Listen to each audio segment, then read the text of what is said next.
малика бо дугонаҳояш дар ин гӯша аксбардорӣ мекунад то соли навро барои худ хотирмону ҷолиб кунад. бори нахуст инҷо омадам то бо дӯстонам акс бардорам. мехоҳам ин соли нав дар хотираам монад. барои ин акс лозим аст. шунидам ки инҷо бисёриҳо барои аксбардорӣ меоянд. мо ҳам инҷо омадем. фотосессия дар муҳити соли навӣ иқдоми мағозаи хонаи ман аст. масъулин як гӯшаи алоҳидаи мағозаро ба таври ҷашнӣ омода карданд. сокинон талош мекунанд дар пайи иқдоми бепул акс гиранд то аз соле ки меравад хотирае дошта бошанд. имрӯзо ҷуфтҳо меоянд, студентҳо, ҳамсинфҳо, мисол семья хонавода меоянд. компанияи хонаи ман мебелни салон шароит муҳайян кардаги барои ҳамин душанбе шаҳр одамон бепул ройгон. ҳар нафар 20 дақиқа вақт дорад ва хоҳишмандон метавонанд бо дастгоҳи аксбардорӣ ё тавассути телефон акс бигиранд. дар арафаи соли нави мелодӣ ширкату корхонаҳои пойтахт иқдомҳои ҷолиб роҳандозӣ карданд. ва алайкум.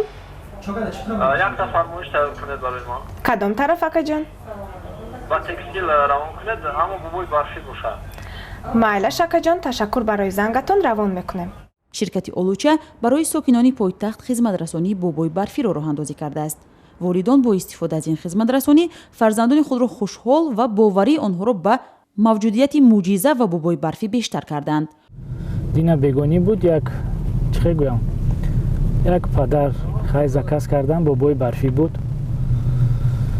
омадам заказамро гирифтам, баъд гуфт ки акаҷон илтимос, ҳамин дута писар дорам, ҳасан ҳусейн аст. гуфт ки ҳамуно бо як пешниҳоде кунем ки як тӯҳфае шавад ки бобои барфӣ тияд онро. баъд тӯҳфаашро гирифтаму бобои барфӣ шуда пешвоз гирифтам, аз пеши садикаш гирифтем. бачаҳко хай майда, ин дар ҳақиқатан як чӣ гӯям ҳайрат ба ғалт дидан ҳамон бачаҳо ки моя бобои барфӣ пешвоз гирифт. ман худам рости гап дилам ки хеле як вай шуд. ӯ мегӯяд ҳатто онҳое ки ба бобои барфӣ бовар надоранд бо дидани ӯ дар ин либос хурсанд мешаванд. писараш кати ё ки духтараш кати ки мегузарад, ана бобои барфӣ, ана бобои барфӣ бо даст мебардорад, хеле мекунад. дар кӯчаву хиёбонҳои пойтахт мусофиркашову тарабхона ва дуконҳо бобоҳои барфӣ хеле зиёд ба назар мерасанд. ширкати мобилии тисел баъд аз соати 5 бобоҳои барфиро сафарбар мекунад. бачаҳои ҷавон бо либоси бобои барфӣ дар хиёбонҳои шаҳр гаштугузор ва фазоро боз ҳам идона мекунанд. бо мардум акс мегиранд ва ба кӯдакон бастаҳои ин ширкатро ба ҳайси тӯҳфа медиҳанд.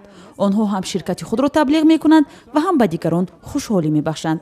ба пеш мо омада мегӯяд ки рамзи моро мегӯяд, мо ба вай як тӯҳфа, масалан номерои биринҷи плюс ягон хел метиҳем ки як мо муоширати бепул ва ё белимит карда ва як мо метавонад истифода барад. омодагии душанбе ба истиқболи соли нав як моҳ пеш аз фарорасии соли 2019 шурӯъ шуд ва аксар сокинон дарк карданд ки дар тафовут ба солҳои гузашта гарчаи соли нави рӯзҳои 28 ва ё 30 декабр ва барои чанд рӯз оро дода мешуд, имсол мақоми ин ид барҷастатар мешавад.